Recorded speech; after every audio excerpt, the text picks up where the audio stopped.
आणि ही परीक्षा रद्द करण्यासाठी नेमकी कोणकोणती कारणं लक्षात घेतली गेली त्यावर एक नजर टाकूया। 3 मे 2026 ला ही नीटची परीक्षा घेतली गेली होती, जी आता रद्द करण्यात आली। देशभरात घेतली गेली होती ही परीक्षा सर्व राज्यांमध्ये एकाच वेळी। नव्या परीक्षेची तारीख आता एनटीए कडून लवकरच कळवण्यात येईल। एनटीए ही तीच एजन्सी आहे जी नीटची परीक्षा आयोजित करते।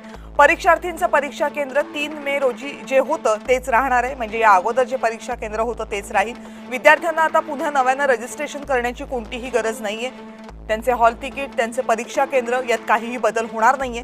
विद्यार्थ्यांकडून नव्या परीक्षेसाठी पुन्हा कोणतेही शुल्कही आकारलं जाणार नाहीये, कारण यामध्ये कुठेही विद्यार्थ्यांचा दोष नाहीये। आणि आता नव्या परीक्षेसाठी नवं ओळखपत्र मात्र दिलं जाईल।